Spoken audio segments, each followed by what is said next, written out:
Je sais pas vous, mais il y a une génération de parents, quand ils ont vu leur gosse utiliser Facebook, c'est comme ça que tout a commencé, ils ont dit, mais mon fils, ma fille, tu, tu- tu vas rencontrer personne. Enfin, le numérique, c'est la fin de la rencontre, c'est la fin du lien. Et là, on est en train de se rendre compte que ça fait exactement l'inverse. Et c'est intéressant, puisque là, à travers Draft Atelier, dont va nous parler Anne, c'est une sorte d'application, ça va, application, mais physique, au cœur de Paris. C'est ça, hein, en résumé, Anne. Aujourd'hui, quand on a une idée de produit, au-delà d'une application justement mobile qui se développe énormément aujourd'hui, si on veut sortir une collection de mode, si on veut sortir un objet connecté ou une chaise design, on a besoin d'espace de travail.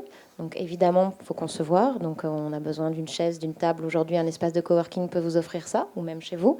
Mais à partir du moment où on doit construire, fabriquer, prototyper, on fait ça où?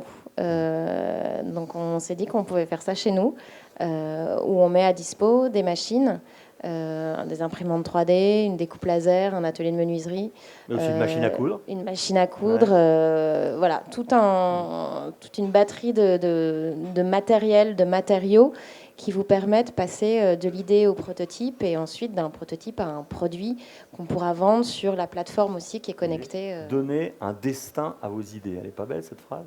C'est un peu ça, hein, votre projet. C'est parce qu'une idée, si elle ne se concrétise pas, ben, elle reste une idée dans la tête, dans un tiroir, dans un placard.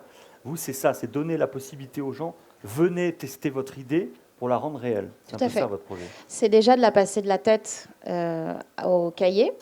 Donc déjà de la concevoir, ensuite de passer dans la partie atelier et de tester. Donc est-ce que j'utilise du bois, du carton, du je ne sais quoi pour faire mon projet.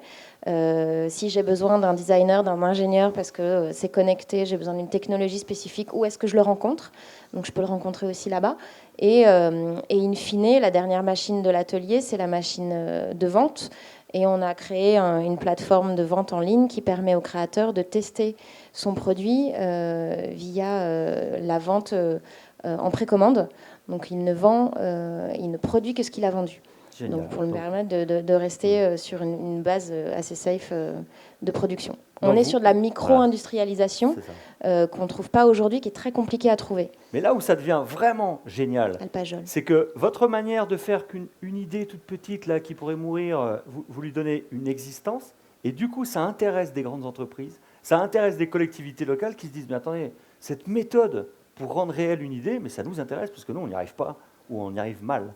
Alors on est évidemment, comme certains autres ateliers ou structures, comme toi j'imagine aussi, approchés forcément soit par une première marche qui est celle de la curiosité, comprendre pourquoi on a monté ça, typiquement comme aujourd'hui. Qu'est-ce qui nous a pris de quitter nos boulots pour monter quelque chose de comme ça.